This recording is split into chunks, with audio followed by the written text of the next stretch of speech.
J'ai proposé qu'on ouvre des salles, des lieux où ils n'ont pas l'habitude de venir, où ils n'ont pas le droit de venir, et où s'entassent les choses en fait depuis des années.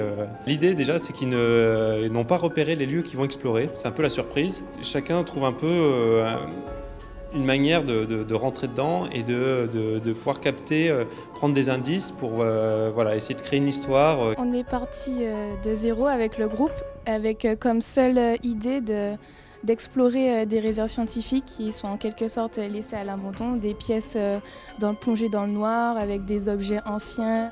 Ils devaient imaginer un protocole sachant qu'ils ne savaient pas ce qu'ils allaient découvrir. Et il fallait faire avec ce qu'on avait. Donc avec ce qu'on avait sous les yeux, ce qu'on trouvait, et puis les outils qu'on ramène, et faire avec ça. Mon but, c'était d'essayer de me concentrer sur quelque chose en particulier, un objet ou un point intéressant dans la pièce, me poser une question dessus, un peu comme une énigme, et essayer d'y répondre avec des informations un peu scientifiques, des trucs un petit peu plus loufoques comme juste la couleur. J'essaie, comment on peut dire, de fixer un peu ce qu'on voit parce qu'on ne peut pas ramener les choses, du coup je les dessine. Mon protocole c'est très simple, je vais jouer du saxophone et je vais prendre un objet et enregistrer le son qu'il fait quand je le prends, quand je le retire de son endroit.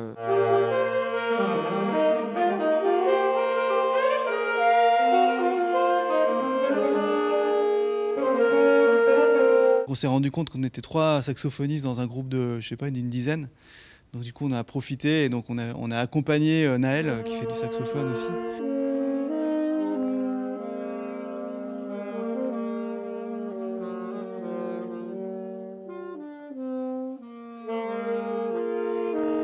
À l'université, le plus souvent, on a un protocole assez strict et on doit respecter à la lettre chaque étape.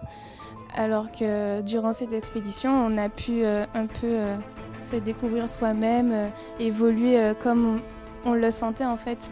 C'est vrai qu'on n'a pas trop l'habitude, nous on est assez carré. C'est un super projet, totalement, c'est une aventure et je pense que si on osait plus faire confiance aux scientifiques, aux artistes pour mener un projet aussi librement, il en sortirait des choses assez innovantes. Voilà. On va proposer au public un cheminement dans le MAC, dans les coulisses du MAC, dans des lieux comme ça où le public n'a pas accès. On aimerait bien, à travers ce parcours, que chaque groupe construise un processus ou un récit différent suivant les guides qu'ils auront, chaque étudiant sera guide, suivant les documents consultés, et à chaque fois avec un résultat différent à la fin.